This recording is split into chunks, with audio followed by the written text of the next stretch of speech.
السلام علیکم جی، کیا حال چال ہے آپ سب لوگوں کے؟ میں امید کرتی ہوں کہ آپ سب بالکل ٹھیک ہوں گے، خیریت سے ہوں گے۔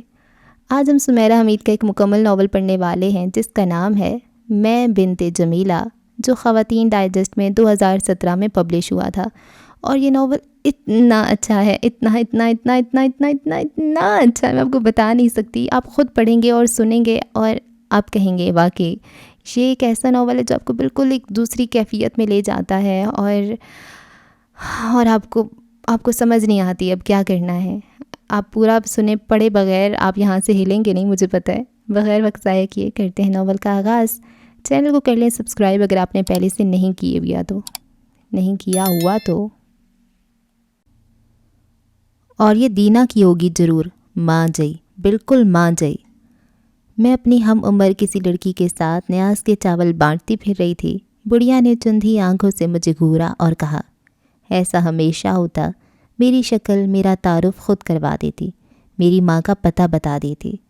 وہ ماں جو خود اپنا پتہ کھو چکی تھی اور ابا کے گھر میں لاپتہ ہوئی پھرتی تھی۔ میں اس جیسی ہرگز نہیں تھی، کیونکہ میں باپ کے گھر سے بھاگ گئی اور شوہر کے گھر کو لات مار آئی۔ میں ماں جی کیسی ہوئی؟ پر دینا تو دودھ ملائی تھی، حور پری، یہ لمبے کالے سیاہ بال۔ یعنی میں ماں جئی تھی لیکن دودھ ملائی نہ تھی۔ دادی جو اب مر کھپ گئی کہتی تھیں کہ جب تو پیدا ہونے والی تھی تو اوپر تلے تیری نانی نانا مر گئے تھے۔ تیری ماں نے وہ سوگ منایا کہ منی کا رنگ روپ کھال بال سب کھا گئی۔ منی کون؟ میں، جسے دادی ساری عمر کاکی، اے چھوکری، سن مرن جوگی کہہ کر بلاتی رہی۔ اماں کو اوقات دکھانی ہوتی تو منی بنا دی جاتی۔ ویسے میری دادی ایک ایسی ساس تھی جو بہو کو کمینی لچی سمجھتی اور کہہ کر بلاتی۔ ایسی آوارہ بہو کی لچی اولاد کو انہیں ایک بار سنبھالنا پڑ گیا۔ وہ ہمیں مار مار کر سوکھی روٹیاں کھلا رہی تھی جو ہمارے حلق سے نیچے نہیں اتر رہی تھیں۔ دور فٹے، ماں تو شاہی لونڈی بنی ٹھسے سے میکے بیٹھی ہے اور میں یود بلائیں پالنے کو رہ گئی ہوں۔ شاہی لونڈی اماں خون بھرے جبڑوں اور سوجے ہوئے ہاتھ منہ پیر لے کر میکے گئی تھی کہ 2 دن ابا بچوں کو رکھیں گے تو لگ پتا جائے گا۔ پر پتہ تو اماں کو لگ گیا، جب مہینوں بعد بھی ابا اسے لے کر نہ آئے۔ خود ہی واپس آ گئی، پھر دوبارہ کبھی نہیں گئی۔ بڑی پاگل تھی اماں، جانا ہی تھا تو آئی کیوں، آنا ہی تھا تو گئی کیوں؟ کوئی ایک فیصلہ کرتی اور جی جان لگا کر نبھاتی، بلکہ جان دے کر نبھاتی۔ یہی وہ حرکتیں تھیں جو اماں کو لے ڈوبیں۔ اسے ساگ کا ڈنٹھل بنا داترا سے گردن کٹوا بیٹھیں۔ ویسے اماں سے اچھے تو ڈنٹھل ہی ہیں جو کم سے کم ڈنگروں کے کام تو آتے ہیں۔ اماں تو کسی کام جوگی نہ تھی، نہ ہمارے نہ ابا کے، خود اپنے لیے تو بالکل ہی دور فٹے تھی۔ ہاں تو جب تک دادی زندہ رہی، خیر سے بہت دیر تک زندہ رہی، اماں کا غصہ، گالیاں، 72 76 تانے کوسنے ماں جئی کو بھی ملتے رہے، اماں کا حصہ الگ سے۔ اے ہندنی دور فٹی، کھول اسے۔ میں دادی کی چارپائی کے نیچے سے اپنی جوتی نکال رہی تھی کہ دادی نے ذرا جھک کر میری چوٹی پکڑ لی اور زور زور سے جھٹکے دینے لگی۔ ہندوؤں سے انہیں خاص خار تھی، نہ جانے کون ہندوؤں کا لوٹا لے کر بھاگ گیا تھا یا انہیں بھگانا بھول گیا تھا۔ وہ خود تو بسے بسائے پنجاب میں پاکستانی بن کر بیٹھ گئی تھیں، نہ بارڈر پار کیا، نہ بلوائیوں کو بھگتا، نہ کسی ہندو کے لیے اپنا گھر بار چھوڑا، پھر بھی دل میں انات کا کھیت اگا لیا۔ ساری نفرت اور غلاظت ہندوؤں کے نام کرتی تھی۔ اتنی اونچی چوٹیاں نیز ذات کی ہندنیاں بناتی ہیں، مسلمان لڑکیاں یوں سروں پر لومڑیوں کی طرح دمے لٹکائے نہیں پھرتی۔ اب مجھے کیا معلوم نیز ذات کی ہندنیاں کیا کیا کرتی رہی تھیں۔ میں تو اونچی ذات کی دادی کو جانتی تھی جو ایک بد کردار عورت کی ساس اور اس کی آوارہ بیٹی کی دادی تھی۔ مسلمان عورتیں بھی میری نظر سے 2 ہی گزری تھیں، ایک میری دادی جو روزمرہ ماں کی زندہ لاش پر دولتی مارتی، اور ایک اپنی ماں جو سانس لیتی، بھاگتی دوڑتی اور دولتیوں کو کھاتی۔ یہ سواں کس کو رجھانے کے لیے رچاتی ہے، مردودنی؟ وہ میرے بال کھول کھال خوب جھٹکے دیے جا رہی تھی اور منہ اندر کی طرف کر کے اماں کو سنا رہی تھی۔ اماں بھی کبھی کبھار ایسی اونچی چوٹی بناتی تھیں، ویسے اماں یوں چوٹی نہ بھی بناتی تو بھی وہ نچلی ذات کی ہی رہتی، لونڈی، مردودنی۔ کیسا پیارا دین ہے ہمارا، اس دین سے کوئی بات تو سیکھے۔ درفٹے اجڑ گئیں پاک دامن بیبیاں اور ڈیرے جما لیے انہوں نے۔ غلافوں میں لپٹ کر رہنے کو تو جی ہی نہیں چاہتا ان کا، بس نہیں چلتا کہ اپنی کھالوں سے بھی باہر نکل آئیں اور چلا چلا کر کہیں کہ آؤ ہمیں دیکھو، کرو نظارے ہمارے حسن کا، ہاں دیکھو ان کم ذاتوں کو۔ اب دادی سب ذاتوں کو گنوا کر ہی چپ ہونے والی تھی۔ اندر سے اماں نکلی، میرا ہاتھ پکڑا، بال سنوارے اور پڑھنے کے لیے بٹھا دیا۔ میری اماں کی قسمت اچھی تھی کہ وہ حاجی شوہر اور حاجن ساس کی بہو بن گئی تھی، جبکہ میری دلاری دادی کی قسمت خراب تھی کہ وہ ایک نو عمر شہری لڑکی بیاہ کر کے لے آئی تھی، اور میری اماں منحوس کم بخت ماری بیاہ کر آ بھی گئی۔ ویسے بھی اماں لکیر کی فقیر تھی، لکیر جو ابا نے کھینچ دی اور فقیر اماں نے خود کو خود بنا لیا۔ سر پہ اڑے اڑے چیدہ چیدہ بال، کہیں کہیں سے نظر آتی کھال، اور ہاتھ توبہ استغفار، بھدے بدصورت لانتی ہاتھ۔ اس لیے دادی کہتی، دور فٹے، میں تو شیر کے لیے چچوندری لے آئی۔ میں نے اماں سے پوچھا، یہ چچوندر کسے کہتے ہیں؟ تو وہ جھٹ بولی، مجھے۔ لو اماں تو چچوندر نکلی اور دادی کی قسمت خراب۔ ٹھیک کہتی تھی دادی۔ جب ابا گھر آتے سو شیر ساتھ لاتے۔ محلے اور کھیل کے میدان کے سبھی بچوں کو معلوم ہو چکا تھا کہ ان کا ابا شیر ہے، شیر۔ جب میں اور میری سہیلیاں کھیلتے تو سب کو معلوم ہوتا کہ ساتھ ساتھ یہ پاس والی سڑک پہ نظر رکھنی ہے۔ جمیلہ کے ابا کی اسکوٹر نظر آتے ہی اسے جھٹ سڑک پار کروا کر پچھلی گلی کے دروازے سے اندر کرنا ہے۔ اسی میدان کے دوسری طرف عقیل اور شکیل کھیل رہے ہوتے۔ شکیلہ جسے دادی نے ذرا سکت نکلنے پہ زبردستی آپا بنا دیا تھا، ساتھ والوں کے چھت پہ کھیل رہی ہوتی۔ ہر ایک پہ فرض تھا کہ جو پہلے ابا کو دیکھ لے گا وہ سب کو اطلاع دیتا ساتھ لے کر گھر پہنچے گا۔ یہ سب جذبہ بھائی چارہ کے تحت نہیں بلکہ باہمی مار سے بچاؤ کے تحت کیا جاتا تھا۔ پکڑا ایک جاتا یا دو، مار بہرحال مشترکہ سب کو پڑتی، پوری طرح پڑتی، مکمل طور پر پڑتی۔ ابا دل لگا کر مارتے، بے شک کتنے بھی تھکی ہوئے ہوتے، مار مار کر ابا ہمیں قبر تک ہی کیوں نہ پہنچا دیتے۔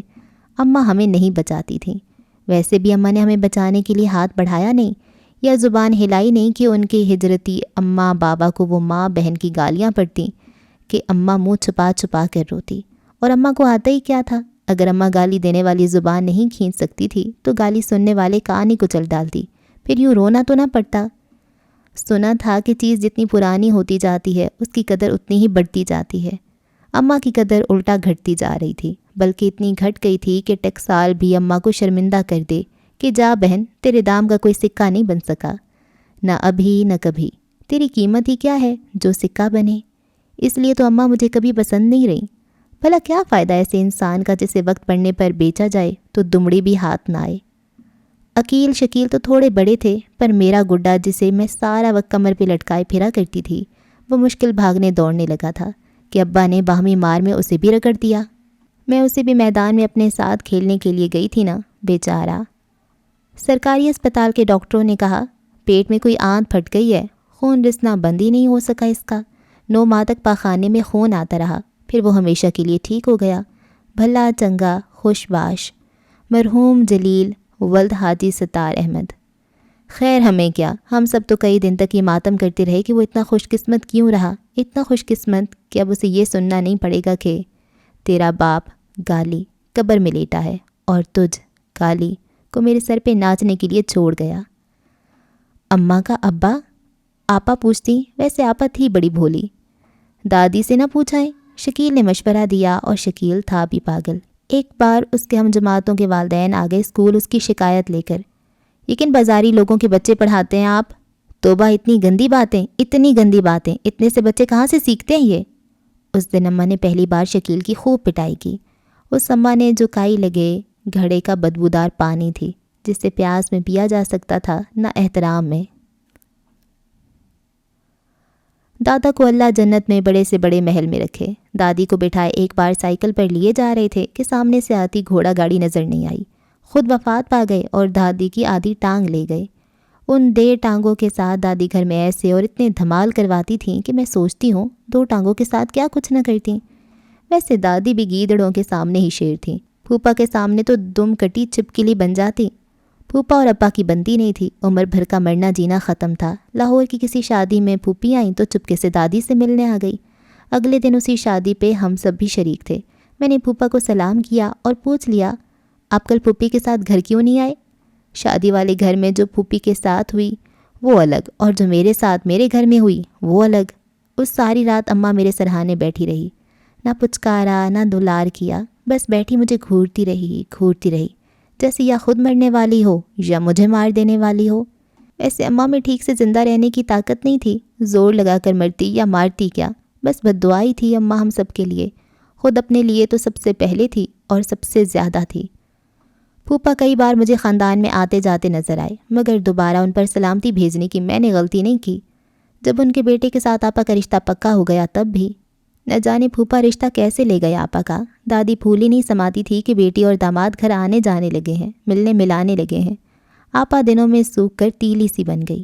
اماں نے قسم کھا رکھی تھی کہ بیٹیوں کو اپنے ہاتھ سے مار دیں گی، خاندان میں نہیں بیاہیں گی۔ اماں اللہ مجھے معاف کرے جھوٹی بہت تھی، نہ آپا کو مارا نہ اکسایا اور بیاہ دیا پھوپھا کے گھر۔ پھوپھا ان دنوں بہت میٹھے تھے دادی کے ساتھ۔ دادی نے ہی ابا سے رشتہ لے کر دیا پھوپھا کو، رشتہ کیا، بیاہ بھی دیا، اور پھر آئے پھوپھا کی جوتی کی نوک تلے ابا۔ احسان مانے میرا کہ اولاد کو کھلاتا ہوں، ابا نے بھی تو کھلایا تھا۔ پھوپھا خاندان میں دہاڑتے پھرتے۔ شادی کے شروع میں تو 2-1 بار آپا آئی کہ اس جہاں کی بابت بیان کر سکے جہاں دھتکار راج کرتی ہے اور بے بسی رعایا بنتی ہے، تاکہ ابا کی راتوں کی نیند اڑ سکے۔ بھولی آپا بیچاری نے 10 بھی پاس نہیں کی تھی کہ ابا نے شادی کر دی۔ دادی نے پھوپھی کی راہ کھولنے کے لیے دونوں کی راہ ہی کھوٹی کر دی۔ پھوپھی، دادی، ابا سب آپا کو لے ڈوبے۔ سنا تھا پھوپھا جو کہ ابا کے ہی گاؤں کے رہنے والے تھے، جوانی کے دنوں سے ہی ابا سے بیر لیے ہوئے ہیں۔ نہ جانے کس کبڈی کے دنگل میں ہرا دیا تھا ابا نے کہ پھوپھی کا رشتہ لے کر ہی پھوپھا نے ہار کا بدلہ لیا۔ ویسے عورت وہ ترپ کا پتہ ہے جو ہر مرد جواری کو راس ہے۔ پھوپھا کو بھی پھوپھی خوب راس آئی کہ پھوپھی کی روز صبح و شام جوتیوں سے تواضع ہوتی تھی۔ 7-8 سال تک تو وہ نام کی ہی دلہن رہی، لوگ تھو تھو کرتے۔ پھوپھی کو تو خاندان کی عورتیں نئے نئے نام دیتی، ویسے ٹھیک ہی کہتی تھیں، پھوپھی بھی اماں جیسی ہی تو تھی۔ عقیل ایک بار فیل ہوا تو ابا نے اسے ویلڈنگ کی دکان پہ بٹھا دیا۔ ایک بار پھر اماں نے اپنے ماں باپ کی گالیاں سنی اور چھٹے بچے سے بڑا ہوا پیٹ، اف توبہ اماں کیسی چیخی تھیں۔ اگلی کئی راتوں تک میں خواب میں ڈرتی رہی۔ اماں خون میں لت پت ہو گئی۔ ابا نے رکھ رکھ کر لاتیں ماری۔ ساتھ والی پڑوسن خالہ ابا کو پرے دھکیل کر 2-3 اور ہمسائیوں کے ساتھ اندر آئی، پر دیر ہو چکی تھی۔ بھلا اماں کو کیا ضرورت تھی اتنی لمبی زبان چلانے کی؟ ابا نے کہا بھی دفان ہو جا، میرا سر نہ کھا، اور اماں بار بار یہی کہتی رہی، شام کو دکان پر چلا جایا کرے گا، دن میں اسکول جانے دو۔ ابا نے سالن کی پلیٹ منہ پر دے ماری۔ برداشت کی بھی حد ہوتی ہے۔ کمینی عورت کھانے کے دوران بولے جا رہی تھی، مار کھائی جا رہی تھی، بکواس کیے جا رہی تھی۔ دن میں اسکول چلا جائے گا، شام میں دکان۔ میرے کان پک گئے تو کیا، ابا کے نہیں پکے ہوں گے؟ اب سکون رہا جب چھٹا بچہ پیٹ میں ہی مرحوم ہو گیا۔ تو ایسی عورتوں پر جی 100 بار تو ہے۔ جب ہمت نہیں ہے تو ایسے شیروں کی منہ کیوں لگتی ہو؟ چپکی کیوں نہیں پڑی رہتی؟ مار نہیں سکتی تو پھر مر کیوں نہیں جاتی؟ عقیل ویلڈنگ کرنے لگا، بڑا خوش رہتا، کہتا استاد بڑا پیار کرتا ہے، رات گئے تک گھر نہ آتا۔ شکیل نے دن رات کتابیں چاٹنا شروع کر دیں اور میں تو بمشکل ہی پاس ہوتی تھی۔ اماں اسکول میں استانیوں کے آگے ہاتھ جوڑتی کہ سالانہ میں کیسے بھی کر کے اسے پاس کر دو۔ عجیب اماں تھی، سمجھتی ہی نہیں تھی۔ جس دن حساب کا پرچہ تھا اس رات ابا نے اماں کی چٹیاں پکڑ کے وہ گھمائی کہ ساری رقمیں صفر رہ گئیں۔ اماں سے ابا کی خاندانی گرم شال جل گئی تھی، استری کی شکل شال پہ چھپ گئی تھی۔ میں نے اس رات قسم دادا مرحوم کی دادی کو ایسی کیفیت میں دیکھا جیسے ان پر اماں کی دھلائی نے وجد طاری کر دیا ہو۔ وہ سرور سے ہلکورے لینے لگی۔ ایک وجد مجھ پہ بھی طاری ہوا اور میں حساب کے پرچے میں فیل ہو گئی۔ اماں کے 2 ہاتھ ایک گردن کو چھڑاتے نظر آتے، نہ ضرب ہوتے کہ 2 سے 4 ہو جاتے، نہ تفریق کہ دونوں ہی نہ رہتے۔ جواب کوئی تو آتا، حاصل صفر ہی رہا۔ جواب کوئی تو ہوتا، وصول صفر ہی۔ استانی جی نے بلا کر مجھے پرچہ دکھایا، پورے 13 نمبر لیے تھے میں نے۔ جمیلہ کچھ اپنی اماں کا ہی خیال کر کے پڑھ لیا کرو۔ اب انہیں کیا بتاتی، انہیں کا خیال کر کے ہی تو نہیں پڑھا۔ ساتھ کے بستر پر پڑی، اپنے پھٹے ہونٹوں کا خون صاف کرتی رہی اور اپنے کالے بھدے ہاتھوں سے گردن کو سہلاتی رہی۔ کیسی عورت تھی، بات مانتی نہیں تھی کہ عورت ہی بن کر رہے، انسان نہ بنے۔ غلطی تو انسانوں سے ہوتی ہے، یہ گنجائش انہیں حاصل نہیں تھی، ملتی بھی کیسے؟ انہیں یہ گنجائش نکلوانی آتی نہیں تھی۔ پھر مرو، کھاؤ مار۔ کبھی بکری اور شیر بھی ایک ہاٹ سے پانی پیتے ہیں؟ اگر پیتے ہیں تو وہ میاں بیوی ہوتے ہیں، روز حملہ، روز شکار۔ ہاں پھر یہی ہوتا ہے، لیکن صرف بکری کے ساتھ۔ ہمارے گھر میں نانا نانی کا نام لینا ایسا ہی ناپاک تھا جیسے خنزیر کا نام لینا۔ دادی اپنے ہر خطبے میں فرماتی کہ اس کے باپ نے کسی طوائف کے پیچھے خودکشی کر لی۔ ماں بھی کیوں پیچھے رہتی، وہ بھی چھت سے لٹک گئی، حرام موت مرے، ان کی اولاد ہے تمہاری ماں۔ دادی اپنے پارسا بیٹے کے ماں کے بطن سے جنمی اولاد سے مخاطب ہوتے ہوئے عالمانہ روپ اختیار کر لیتی۔ تمہارے نانا کا آنا جانا تھا وہاں ہیرا منڈی، توبہ مجھے تو رات کی نماز بھی پڑھنی ہے۔ خیر وہ ایسا رجھا اس کم ذات پہ کہ جان سے گیا۔ ایسی عورتیں بھی کسی کی بنتی ہیں بھلا؟ اس نے الٹی جوتی کا تلوا دکھایا اور دولتی مار در پھٹ گیا، لٹک گیا چھت سے اس کے عشق میں۔ درفٹ، اٹھ کر وضو کروں۔ طوائف کہتے دادی ایسا کلمہ گو بن جاتی جو حق بات کہنے سے بالکل نہیں جھجکتی۔ نانا نانی تو تھے نہیں ہمارے، لیکن ابا اور دادی کے حج پر جانے کے بعد جب کبھی ہم وہاں گئے، کسی کو بڑے نانا کہتے، کسی کو بڑی نانی۔ وہاں کافی کھیپ تھی، چھوٹے بڑے منجھلے نانوں اور نانیوں کی۔ اللہ بخشے بہت نیک تھے تمہارے نانا، تہجد گزار، ہر ایک کی مدد کے لیے تیار۔ کوئی دور پار کی نانی بتاتی، لو بھلا ہمیں کیا ان باتوں سے، ہم کھیلنے کودنے لگے، لیکن عقیل بیٹھا سنتا رہا، بڑی اونچی چیز تھی عقیل۔ وہ لڑکی بھاگ کر نانا کے پاس آ گئی کہ میاں جی بچا لے مجھے۔ نانا نے گھر رکھ لیا، خاندان والوں نے تہجد گزار میاں جی کو نظر باز بنا دیا۔ جب سب نے انہیں ایسا ہی سمجھ لیا تو چھت سے لٹک گئے۔ انہیں چھت سے لٹکا دے کر پہلے تو وہ ہیرا منڈی والی ننگے سر گھر سے بھاگی، پھر یہی کام نانی نے کیا۔ خاندان والے نانی کو تو پکڑ دھکڑ کے میت کے پاس لے آئے، ان کی چوڑیاں توڑیں اور سونے کی اتروا لیں، سر پہ سفید دوپٹہ دیا، بیوہ بیوگی میں ہی رہے۔ انہوں نے سارے زرق برق کپڑے فوراً ٹرنکوں میں سے نکال لیے، جیسے مرحوم کی بیوہ میت کے اٹھتے ہی پہلے انہیں ہی تو نکال کر پہنے گی۔ خیر ویسے جب نانی میاں جی کے کپڑے کتر کتر کھانے لگیں اور ان کی جوتیاں چاٹنے لگیں تو وہ مکمل بیوہ کہلائیں۔ عقیل نے جان توڑ کر کوشش کر کے سنا سنایا مضمون ہم تک پہنچا دیا۔ نانی کو ایسے بیوہ بنا دینے والے نہ جانے کس نسل سے تھے، کہاں سے لوٹے پیٹے آئے تھے، یہاں آ کر پڑاؤ کیوں کیا؟ دادی کہتی یہ سکھ تھے، پھر کبھی کہتی نچلی ذات کے دولت تھے، یہاں آئے تو مسلمانی اوڑھ لی کہ جی مسلمان ملک میں مسلمان بن کر رہیں گے تو مزے ہی مزے ہوں گے۔ تمہاری پڑنانیاں نہ جانے کہاں کہاں منہ کالا کرتی پھرتی تھیں۔ درفٹ، اور مرو، مردودوں نے کوئی سکھنی ہندنی چھوڑی نہیں تھی، چوڑوں چماڑوں میں گھسے رہتے تھے، نہ جانے کہاں کہاں منہ مار کر اسے اٹھا کر بنا کر لے آئے خاندان۔ پاک سرزمین میں قربانیاں دی ہمارے بڑوں نے، اور آپ بسے یہ دلت کمزاد۔ دادی کو اپنے پاکستان میں پیدا ہونے پہ بہت فخر تھا۔ ان کے لیے سب مہاجر ہندو سکھ تھے، اس لیے دادی انہیں رلا کہتی۔ کوئی یہاں سے رلا، کوئی وہاں سے رلا، اور درفٹ آ گئے بن ٹھن کے قبضہ کرنے۔ اسی رلے میں دادی نے اپنی 37 سالہ بیٹے کا رشتہ لے کر گئی تھی۔ بقول چھوٹی بڑی کسی نانی کے جوتیاں گھس گئی تھیں، بہت سونکی کہ میاں جی کی اکلوتی بیٹی کا رشتہ لینے کے لیے۔ آپا نے ایک بار اماں سے پوچھا، کیا دیکھ کر نانا نے آپ کی شادی کر دی تھی ابا سے؟ اماں ہنسنے لگیں۔ ہنسی بھی تو کب، شرافت، تمہارے نانا کہا کرتے تھے بھوکا نہیں مارے گا تمہیں، بہت محنتی ہے۔ کیا کمال کے حوالدار تھے نانا، ابا کی آنکھ کی شرافت تو پڑھ لی، اس شرافت کی نزاکت نہیں پڑھی۔ ویسے اچھے محنتی تھے، ابا کی دنیا کی کوئی ایسی گندی گالی نہ تھی جو کما کر اماں کے کان میں نہ ڈالی ہو، اور دنیا کی کوئی ایسی بد کردار عورت نہ تھی جس سے اماں کو تشبیہ نہ دی ہو۔ ابا نے اماں کو بھوکا مارا نہ بھرے پیٹ سے زندہ رکھا۔ کمال کی بات ہوئی نا۔ اور ہاں، کوٹھے باز نہیں تھے ابا، شریف اتنے کہ محلے کی کسی عورت نے انہیں کبھی سر اور نظر اٹھا کر دیکھتے نہیں دیکھا تھا۔ وہاں مؤذن اذان دیتا اور یہاں ابا مسجد کی طرف نکل جاتے۔ 2 حج اور 3 عمرے کیے تھے، ایسے نیک اور مومن صرف تھے ابا۔ گھر میں بکرے کا گوشت پکواتے، مہینے میں 2 درجن دیسی مرغیاں لے کر آتے، صبح حلال کر جاتے اور شام آتے ہی یخنی پیتے۔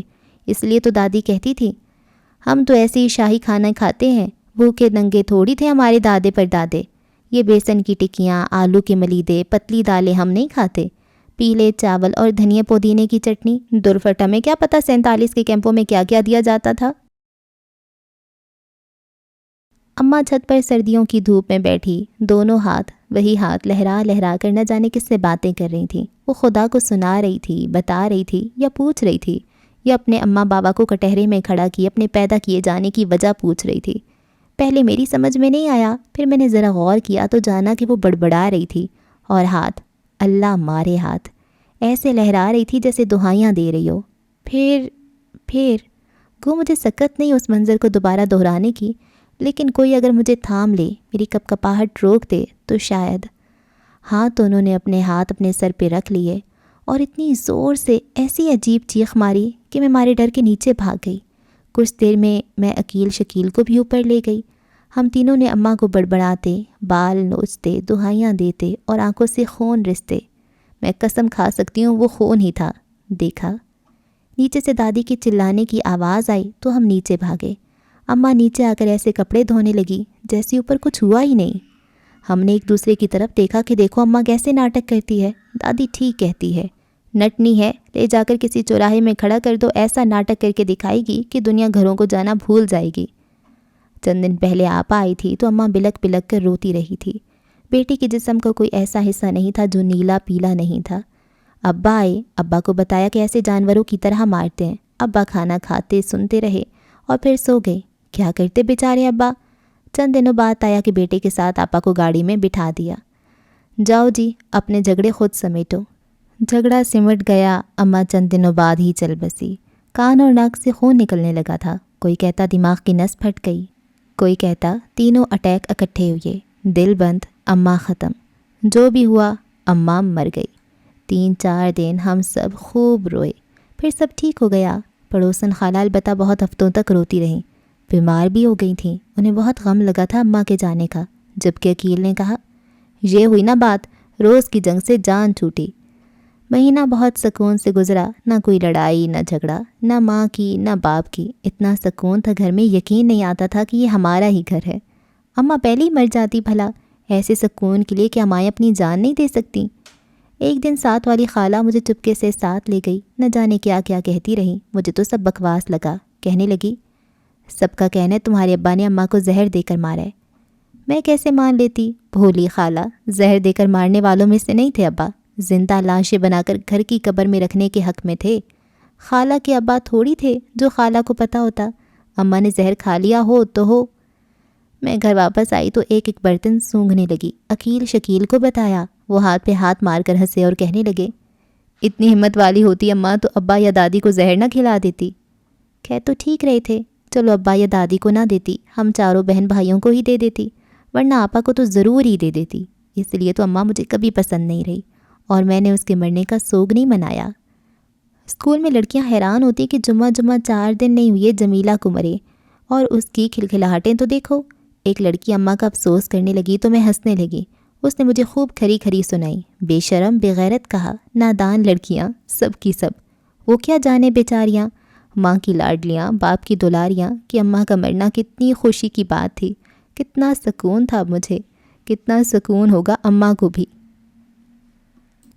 بچی، تیرے ماں نے مجھ سے وعدہ لیا تھا کہ جمیلہ سے کہنا کہ پڑھائی نہ چھوڑے، موت کا کیا پتہ کہ کب آ جائے، جمیلہ پڑھ کر کوئی نوکری کر لے اور جانوروں کے اس باڑے سے نکل جائے۔ خالہ مجھے بٹھائی سمجھا رہی تھی۔ میں جو ہر پرچے میں 12-13 نمبر لے کر بھی اگلی جماعت میں بھیج دی جاتی تھی، اماں کی جانوروں کے باڑے والی بات سمجھ گئی۔ اس بار اچھے نمبروں سے پاس ہوئی۔ کیسے نہ پاس ہوتی؟ میرے پرچوں سے چند دن پہلے ہی دادی نے ابا کو سکھا دیا کہ بس بہت ہو گیا اسکول، گھر کے کاموں میں لگے اب یہ۔ ابا نے میری طرف منہ کر کے کہا گھر بیٹھ جمیلہ۔ اس نے بستہ لیا اور شکیل جو گھنٹی پہ گھنٹی بجا رہا تھا کہ سائیکل پہ جا کر بیٹھ گئی۔ ابا نے وہیں میری چٹیاں پکڑی اور دے کر زمین پر پٹخا۔ میں بھی پٹخے کھاتی رہی لیکن اسکول ضرور آئی۔ مجھے مار پڑتا دیکھا کر شکیل تو سائیکل بھگا کر دکان پہ چلتا بنا تھا۔ وہ تھا ہی اماں کی طرح بزدل، انہی کی طرح رل رل کر مرے گا انشاءاللہ۔ میں پیدل اسکول گئی، واپس گھر آئی تو سیدھی کچن میں گھس گئی۔ روٹی پکانے کا دادی کا وزنی لوہے کا چمٹا آگ پہ رکھ دیا اور لے جا کر دادی کی ادکٹی ٹانگ پہ رکھ دیا۔ دادی نے ایسی چیخ ماری جیسے اماں نے بچے کے پیٹ میں ہی مر جانے پر ماری تھی۔ عقیل کے پاس ویلڈنگ مشین ہے، گردن کے آر پار کر دے گا۔ شکیل نیلا تھوتھا اپنے بکس میں چھپا کر رکھتا ہے، کسی دن چپکے سے کھلا دوں گی، نیلی ہو کر بھی نہیں مرے گی۔ اگر ابا نے آج مجھے مار بھی دیا تو عقیل اور شکیل تو ہیں۔ اللہ بخشے مجھے جب کبھی مر جاؤں۔ دادی اپنی تکلیف بھول بھال مجھے گھورتی رہی۔ نیلے تھوتھے سے ڈرتی دادی تایا کے گھر جا ٹکی اور جلد ہی قبر میں۔ لو جی، یہ ہوئی نا بات۔ میرے پاس جو جمع جتھا تھا میں نے اس کی جلیبیاں منگوائیں اور جنازہ اٹھنے سے پہلے بچوں میں تقسیم کروا دیں۔ اماں کہا کرتی تھی تمہاری دادی قوم نوح سے ہے، 7 نسلیں مار کر مرے گی۔ 7 کا تو پتہ نہیں، لیکن اماں کی نسل ضرور مار کر مرنے والی تھی دادی۔ پھوپھی نے کہا اماں کے لوٹے سے سب نہانا، خدا سب کو ایسی صحت اور عمر دے۔ میرے کان میں جیسی بھنک پڑی میں نے ڈھونڈ ڈھانڈ کر لوٹا چھپا دیا۔ 2 دن کافی ڈھونڈ پڑی لوٹے کی، پر لوٹا مل کر نہیں دیا۔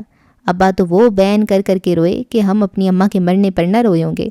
آپا کو میں نے میت کے پاس دانت کچکچاتے دیکھا، شاید اس کی بھی حسرت تھی دادی کی گردن نوچ کھانے کی۔ ویسے دادی کی ہم عمر بوڑھیوں نے دادی کو نیک ترین بنا کر کفنایا، وہی دادی کے چہرے پر ڈھونڈ کر نور لائیں۔ دیکھا، ہم سب زندگی ہی نہیں موت کے ساتھ بھی منافق ہوتے ہیں۔ اچھا ہی ہو جو روح کا فرشتہ روح لے جاتے ایک ٹھپا بھی پیشانی پہ لگا جائے۔ نیک بخت، بدبخت۔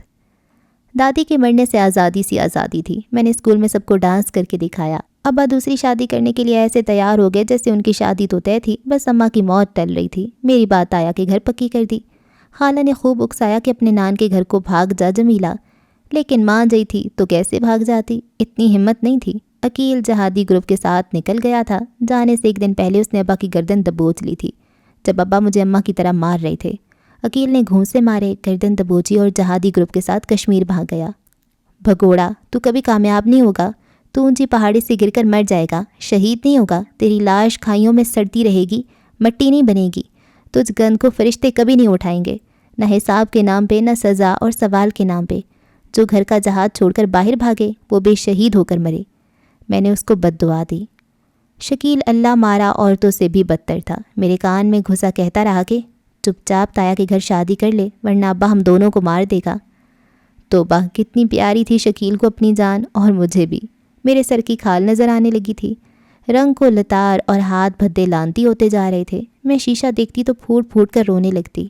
میں تیزی سے اماں بنتی جا رہی تھی۔ مجھے نفرت تھی اماں جئی بننے سے، نفرت سے زیادہ خوف، خوف سے زیادہ اور خوف۔ آپا مرتے دم تک ہم سے مل نہیں سکتی تھی۔ شکیل زنانہ ابا کی گردن دبوچنے کے لیے تیار نہیں تھا۔ میری استانی نے میرا سر کھا لیا تھا کہ جمیلہ باپ ہے تمہارا، قربان ہو جاؤ اس کی رضا پہ، صبر کرو، خدا اجر دے گا۔ مجھے تو کچھ سجھائی نہیں دے رہا تھا کہ صبر کروں اور اجر کا انتظار کروں یا جبر کروں اور صبر سمیٹ لوں۔ میری ہونے والی سوتیلی ماں ابا کے خاندان کی دور پار کی بیوہ تھی۔ ہر دوسرے دن آ جاتی۔ شکیل کہتا، پھول جھڑی ہے، رونق رہے گی گھر میں۔ ایسی عورتوں کو تو وزارتیں سنبھالنی چاہیے۔ ابا کو ایسی عورت ملنی چاہیے جو اگر ایک جوتی کھائے تو 10 خود بھی مارے اور دوسرے مردوں سے پڑوائے گی بھی۔ ایک رات کھٹکے سے میری آنکھ کھل گئی۔ دیکھا تو وہ بھینسا میری چارپائی کے پاس کھڑا تھا۔ میں نے وہ چیخ ماری کہ ڈر گئی، بھاگ کر کمرے سے نکل گئی۔ منحوس مارا شکیل چیخ سن کر بھی دبکا رہا، پورا اماں پر گیا تھا۔ ہمت کر کے کمرے سے باہر جھانکا تو تایا تائی اور وہ بھینسا سر جوڑے بیٹھے نظر آئے۔ اماں کہا کرتی، میری شادی میں یہ لمبا تڑنگا تھا۔ اس لمبے تڑنگے کی پہلی شادی میں میں بھاگی پھرتی تھی، جس کی دلہن کو بعد میں مرگی کے دورے پڑنے لگے تھے۔ یہ کہتے رہے دلہن مرگی کی مریض ہے، دلہن والے کہتے رہے مرگی زدہ کر دیا معصوم کو۔ جس نے جو بھی کہا، بہرحال لڑکی کسی ایک دورے کا اثر لے کر گئی اور چل بسی، دوسری نے طلاق لے کر جان بچائی۔ صبح ابا کے کمرے سے مٹھائی کا ڈبہ ملا، یعنی تکبیر پڑھی جانے والی تھی۔ شام کو پڑوسن خالہ بھاگی آئی، تمہارے ابا نے مجھے جہیز کی رضائی گدوں کے لیے پیسے دیے، بھاگ جاؤ جمیلہ، بھاگ جاؤ۔ وہ بیچاری رونے لگی اور میں بھی۔ آؤ میں تمہیں تمہارے نانا نانی کے چھوڑ دوں، اسی جمعے تمہارا نکاح ہے۔ میں اور رونے لگی، کیا کروں، کہاں جاؤں؟ کم بخت میری ہی کمی تھی دنیا میں آنے کی۔ میں خلیفہ تھی یا سلطان جس کا دنیا میں آنا بہت ضروری تھا؟ کس قوم کی کمان سنبھالنی تھی میں نے جو مجھے عرش سے فرش پر اتارا گیا؟ خالہ نے شکیل کو بلوایا، اسے سمجھایا۔ درفٹ، وہ تو الٹا خالہ پہ چڑھ دوڑا۔ خالہ، آپ کیوں سے الٹی پٹیاں پڑھا رہی ہو؟ خالہ بیچارگی سے مجھے دیکھتی رہیں۔ رات کو شکیل سو گیا تو میں نے زیور نکالے، لیکن پھر ان پر تھوک کر واپس رکھ دیا۔ میرے نانا نانی کا گھر داتا دربار کے پیچھے گھوڑا ہسپتال کے آس پاس کہیں تھا۔ چند ایک بار بہت چھوٹے ہوتے تو حویلی دیکھی تھی، اور اماں بھی بتایا کرتی تھیں کہ بہت شاندار حویلی ہے تمہارے نانا کی۔ ویسے مجھے اماں کی باتوں پر ایسا کوئی یقین نہیں تھا۔ وہ تو یہ بھی کہا کرتی تھی کہ میرے نانا گھبرو جوان تھے۔ ہم حویلی آ گئے، لیکن کہاں کی حویلی اور کہاں کی شان۔ میں نے کہا نا اماں کو عادت تھی جھوٹ بولنے کی۔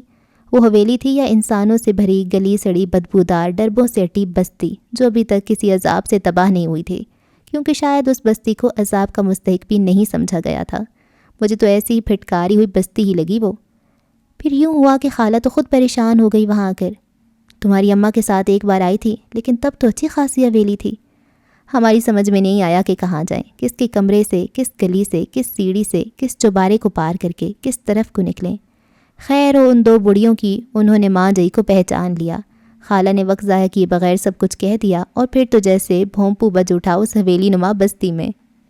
کونوں کھدروں سرنگوں ڈربوں چوباروں چھجوں سے وہ لمبے چوڑے پتلے بوڑھے لاغر جوان مرد عورتیں لڑکے لڑکیاں بچے گود کے پیٹ کے ایسے نکلے جیسے بغل بجا ہو کہ آؤ آؤ نک چڑی باندری کا تماشا دیکھ لو۔ یہ بھاگ آئی ہے کیا؟ اس بڈھی کا کانوں کا کوئی مسئلہ نہیں تھا، اسے چسکے کا مسئلہ تھا۔ 10 بار اس کے کانوں میں گھس کر بتایا گیا تھا کہ کیا چل رہا ہے، پر وہ ہر 2 منٹ کے بعد مجھ پر نظر ٹکا کر چلانے لگتی، یہ بھاگ آئی کیا؟ دور فٹ میرا، اس کا باپ تو ہمیں مار ہی دے گا، کم بخت ماری میں۔ مننے بھاگ کر جائیو پھاٹا کا کنڈا کس دیو، مرن جوگی۔ وہ گاہے بگاہے چلاتی رہی، اس کی پھٹی ہوئی آواز دادی کی آواز سے مشابہ تھی۔ ایک بڈھے نے آگے بڑھ کر بڈھی کے دونوں شانے ہاتھوں میں دبوچ کر اسے زور سے جھنجھوڑا کہ بڈھی مرونڈے کی طرح چرمرا گئی۔ شاید یہ اس کے لیے خاص گھنٹی تھی جس کی بجتی خیر سے بڑی بھی رات تک سہمی بیٹھی رہی۔ لیکن باقی حویلی والوں کو نئی فلم مل گئی، دیکھنے سننے ہنسنے کے لیے۔ ساتھ ساتھ نمکو چپس اور پان بھی چلتے رہے۔ دادی ٹھیک کہتی تھی، ہم نٹنے کی اولادیں ناٹک کرنا خوب جانتے ہیں۔ میرا بھی ناٹک جاری تھا، ہاؤس فل شو رہا۔ خالہ پریشان ہوئیں کہ پلو سے گیلی آنکھیں صاف کرنے لگیں۔ وہ تو مجھے ان کے حوالے کرنے آئی تھیں۔ ان کا اپنا دم ابا کے نام سن کر نکلا جا رہا تھا، اس لحاظ سے اماں کا دم تو بہت دیر بعد نکلا۔ ہاں شاید تھوڑی سی بہادر تھی اماں، جان کو کافی دیر تک جان سے لگائے رکھا۔ وہ بول پڑوا دو ابھی کے ابھی، پھر کیا کر لے گا وہ؟ یہ آواز کسی عورت کے منہ سے نکلی تھی۔ ظاہر ہے عورتیں ہی ایسی بزدلانہ باتیں کرتی ہیں۔ پھر خیر سے سب کے منہ سے یہی آواز نکلی، چلو بھائی بچوں جاؤ یہاں سے۔ کسی نے کہا۔ اب خیال آیا تھا انہیں پرے کرنے کا، مجھے بھی اندر کہیں بھیج دیا جہاں چھوٹا بڑا ہر وہ جو بڑوں کی پنچایت سے پرے تھا وہ پنچایت لگا کر بیٹھا تھا۔ چند گھنٹے ہی گزرے ہوں گے کہ مولوی صاحب آ گئے۔ میں نے اپنی گندی سی اردو کی لکھائی میں اپنا نام بنتے دینا لکھ دیا۔ کسی نے پڑھنے کی زحمت گوارا نہ کی کہ بچی نے لکھا کیا ہے۔ خالہ نے اچھی خانہ پوری کروائی تھی، 2000 جیب خرچ، 2 لاکھ حق مہر اور طلاق کا حق میری طرف۔ لڑکا اماں کے چھوٹے چچا کے منجلے بیٹے کا بیٹا تھا۔ خالہ مجھے سمجھا گئیں کہ نکاح ابا کی وجہ سے ضروری تھا، میں خوب دل لگا کر پڑھوں، رخصتی وہ دھوم دھام سے اپنے گھر سے کریں گی۔ میں اس رات ڈٹ کر سوئی۔ شام ہوئی تو ابا تایا اور وہ بھینسا آئے، ایک تو غنڈے ٹائپ آدمی لے کر۔ ابا کو صرف شک تھا میرے وہاں ہونے کا، انہوں نے جب میرا پوچھا تو سسر جی نے نکاح نامہ آگے کر دیا۔ ابا تو آپے سے باہر ہو کر ماں کو گالیاں دینے لگے۔ تایا نے تو فوراً کہہ دیا کہ ہم ایسی آوارہ صرف لڑکی کو نہیں جانتے۔ گھنٹوں میں نکاح پڑھوا کر بیٹھ گئی، نہ جانے کس کا گند تھا جو میرے بھائی کے سر تھوپا۔ ایسی لڑکیاں ہمارے خون کی پیداوار نہیں۔ خوب بھونک کر گئے، ساری نانیوں پرنانیوں نانوں پرنانوں کو گالیاں نکال کر گئے۔ شکیل بھی آیا، زنانہ بک چھک کر چلا گیا، خسکم جہاں پاک۔ میرے سسر مجھے اسکول چھوڑ دیتے، لے بھی آتے، سو مجھے ایک نان اور چائے کا پیالہ مل جاتا ناشتے میں، پھر رسک اور چائے، پھر صرف چائے، پھر وہ بھی گئی۔ جسے زیادہ بھوک لگتی وہ دربار چلا جاتا، لنگر کھا آتا، جہاں ساری بستی والے جاتے تھے، میں بھی لنگر کھانے چلی جاتی۔ شروع میں پیدل چلتے دربار دور لگا، پھر وہ نزدیک آتا گیا، پھر تو وہ بالکل ایک ہاتھ کی دوری پر رہ گیا۔ ہم یوں جاتے کھاتے اور گھر آ جاتے، بس اتنی ہی مشقت۔ سفیدہ ہر وقت اپنے کبوتروں اور دوسری چھتوں کی کبوتریوں یعنی چھوکریوں پر نظر رکھتا، نام نہ جانے کیا تھا اس کا۔ سفیدہ بھی یوں کے بال تھے اس کے ہلکے بھورے، بھووں کے بھی جیسے سرد خانے کا مردہ، گورا رنگ جیسے ساری زمین پر پھلہری پھیل کر چھل گئی ہو۔ وہ اس بستی کا سب سے خوبصورت کھکا اور میں اس کی کھکی۔ اماں بتایا کرتی تھی کہ نانی کے بیٹے ہو کر مر جاتے تھے، ایک اللہ ماری اماں بچ گئی۔ اماں کی کارکردگی یہاں بھی صفر رہی۔ جب لڑکے ہو کر مر جاتے تھے تو اماں کو کیا پڑی تھی زندہ رہنے کی؟ نہ وہ آتی، نہ ہم آتے، نہ میں کھکی بنتی۔ جب میں نے تنگ و تاریک ڈربوں میں گھسنا شروع کیا تو مجھے نت نئی باتیں بتائی جانے لگیں کہ جہاں میں بیاہی ہوں، ارے وہی سفیدے کے، وہ میرے نانا نانی کا گھر ہووے تھا۔ دونوں آگے پیچھے مر گئے تو اماں نے اپنے چچا کے بیٹے کو دے دیا نہیں تھا بٹو، تمہاری اماں غم میں ہووے تھی، ان کمبختوں نے اس دکھیاری سے غم میں انگوٹھا لگوا لیا۔ تیسری نسل آباد تھی اس حویلی میں، کچھ باقیات پہلی نسل کے بھی موجود تھے جو لٹے پٹے آئے تھے اور اس حویلی کے کمروں دالانوں برآمدوں احاطوں میں مقیم ہو گئے تھے۔ چھوٹے گھرانے بڑے بڑے کنبے بن گئی، حویلی بستی بن گئی۔ حد تو یہ کہ یہ 6-7 فٹی پر چھتیاں تک کنبوں سے آباد تھیں۔ کہیں فلاں کے لڑکی کی فلاں بہو آباد تھی، کہیں نہ جانے کس پھوپھا کی بیوہ جوان پوتی کے ساتھ، کہیں اماں کے تایا چچا کی آل اولاد، کہیں کوئی، اتنے لوگ تھے۔ اتنے کنبے، اتنے بچے، اتنے گھر، جیسے ہتھیلی بھر زمین پر کسی نے جھاڑو کے تنکے بکھیر دیا ہوں۔ خدا جانتا ہے مجھے تو شکلیں یاد ہونے میں نہیں آ رہی تھیں، کہاں ان کے نام یاد رکھتی۔ اور خدا یہ بھی جانتا ہے کہ مجھے جانا کہیں ہوتا، میں گھس کہیں جاتی۔ ہوتا یوں کہ اوپر کی چھت کی پتلی گلی سے 2 سیڑھیاں نیچے اتر کر 2-3 گلیاں پار کر کے ایک گھر کے چھجے سے، جو ان کا باورچی خانہ بھی تھا، سے گزر کر نیچے والی سیڑھی پر آتی اور نیچے کی سرنگ میں گھس جاتی۔ اس سرنگ میں کم و بیش 8 گھر تھے۔ ایک گھر تو ابا والے گھر میں جو بیڈ تھا اس جتنا تھا۔ وہیں کمرے میں غسل خانہ، ایک طرف چولہا اور دوسری طرف کونے میں 2 چارپائیاں اوپر نیچے رکھی تھیں۔ ان بستی والوں کو پرندہ بانی کا بھی بہت شوق تھا، قید کر کے رکھنے کے شوقین تھے۔ آقا بننے کی زبردست خواہش پائی جاتی تھی ان میں۔ ویسے میں سفید ہوروں کی بات کر رہی تھی تو سب نے اچھی غیرت دلوائی کہ جی ان کا حصہ ضبط کر کے بیٹھ گئے ہو، اب بیٹی آئی ہے دینا کی، حصہ 2 سے اس کا، 2 سے اس کا گھر، رہے وہ اپنے گھر میں۔ سفید ہوروں نے سوچا کہ نکاح نہ کیا تو خاندان والے بتا ہی دیں گے کہ بیٹا مزے سے رہو، نانا نانی کا گھر تھا اب تمہارا ہے۔ کسی کا تو یہ بھی کہنا ہے کہ بات تو صرف گھر رکھنے کی ہو رہی تھی کہ لڑکی کو تم سنبھالو، ان کی اماں کا گھر بھی سنبھالا ہے نا۔ انہوں نے سوچا 2 بولی پڑھوانے ہیں نا، سفیدے سے پڑھوا لیتے ہیں، کسی اور نے اپنے لڑکے سے پڑھوا دیے تو مکان سے بھی جائیں گے۔ نکاح اور اس سفیدے سے؟ بوا کی بیوہ بیٹی کی لڑکی ہنسی۔ اسے تو ہم ہش ہش کر کے بھگا دیتے ہیں، جہاں 2 لڑکیاں دیکھتا ہے، ہاں ہاں، بس اب خود ہی جان لینا، کھکی تو ہو ہی گئی ہو، سفیدی بھی ہو ہی جاؤ گی۔ 9ویں جماعت میں نے پاس کر لی، ابا نے دوسری شادی کر لی، شکیل کسی دوست کے ساتھ رہنے لگا۔ شکیل اگر میرے لیے کھڑا ہو جاتا تو مجھے ایسے ہجرتی خاندان میں آ کر نہ رہنا پڑتا، جو سب کچھ غصب کر کے بھی بھوکے ہی تھے، جو ایسے خالی ٹین ڈبے تھے جن میں تازہ ہوا تھی نہ باسی اخلاق، سب کے سب کپڑوں سے ڈھکے ہوئے تھے پھر بھی ننگے۔ مرد بڑے بوڑھے ہٹے کٹے گھروں میں گھسے رہتے، کچھ کبوتر پالتے کہ کبوتر نہ ہو گئے عربی گھوڑے ہو گئے، پھاٹک سے باہر چارپائیاں بچھا کر تاش کھیلتے، حقہ پیتے، گالی گلوچ تانکا جھانکی کرتے۔ کوئی ایک سبزی کی ریڑھی لگاتا تھا، کسی ایک کی چھوٹی سی پرچون کی دکان تھی۔ گھروں کی باغ دوڑ عورتوں کے ہاتھوں میں تھی، کچھ صبح گھروں سے کام کے لیے نکل جاتی، کچھ گھر بیٹھے کرتی۔ لڑکے چھتوں پہ چڑھے رہتے، لڑکیاں کھڑکیوں چوباروں میں ہمہ وقت تنگی رہتی، جیسے گھروں میں نہیں منڈی کے چوباروں میں کھڑی ہوں، گجروں اور گھنگروؤں کی چاہ کو دبائے بات بے بات ہنسی جاتی۔ خیر ہنستی تو میری جماعت کی لڑکیاں بھی بہت تھیں، لطیفے سناتی، ایک دوسرے پر پانی پھینکتی، چوٹیاں کھینچتی، چٹکیاں بھرتی، پھر بھاگ بھاگ کر ایک دوسرے کو پکڑتی۔ میں ہونوں کی طرح ان کی شکلیں اور حرکتیں دیکھتی۔ جمیلہ ہنسا کرو اور نہیں تو بول ہی لیا کرو، استانی جی کہتی۔ میں بولتی تھی اور جو میں بولتی تھی اسے سننے والے کان کسی کے پاس نہیں تھے۔ جماعت میں بیٹھتی تو عجیب سا لگتا، پھر سوچتی ارے کہاں یہ ننھی منی بچیاں، کہاں میں عورت، میرا یہاں کیا کام۔ میں نے اسکول چھوڑ دیا۔ پڑوسن خالائیں، ادھر ادھر کی بیماری زدہ ویلوں نکموں تاش کھیلتیوں کو اکٹھا کیا، پنچایت لگائی۔ ویسے یہ زیادتی تھی، جو عورتیں گھر سنبھال رہی تھیں پنچایت بھی انہیں ہی سنبھالنی چاہیے تھی۔ یہ کیا مرد ہوئی کہ مرد بیکار ہو کر بھی بدحال نہیں ہوتا، پنچایتوں میں اسے پھر سردار بنا کر بٹھا دیا جاتا ہے، عورتیں کارآمد ہو کر بھی ناکارہ ہی رہتی ہیں۔ یہ کیا تماشا کیا تم لوگوں نے، زبان کا پاس ہی رکھ لیتے، اتنی سی بچی پر کچھ رحم کرتے، اور نہیں تو دنیا دکھاوے کوئی سی دلہن بنا دیتے، کوئی باجے گاجے گا لیتے۔ خالہ بھڑک بھڑک جا رہی تھیں۔ سب جواب دینے کی بجائے خباثت چھپا کر سر ہلانے لگے۔ کئی مردوں نے تو ایک دوسرے کو آنکھ تک ماری۔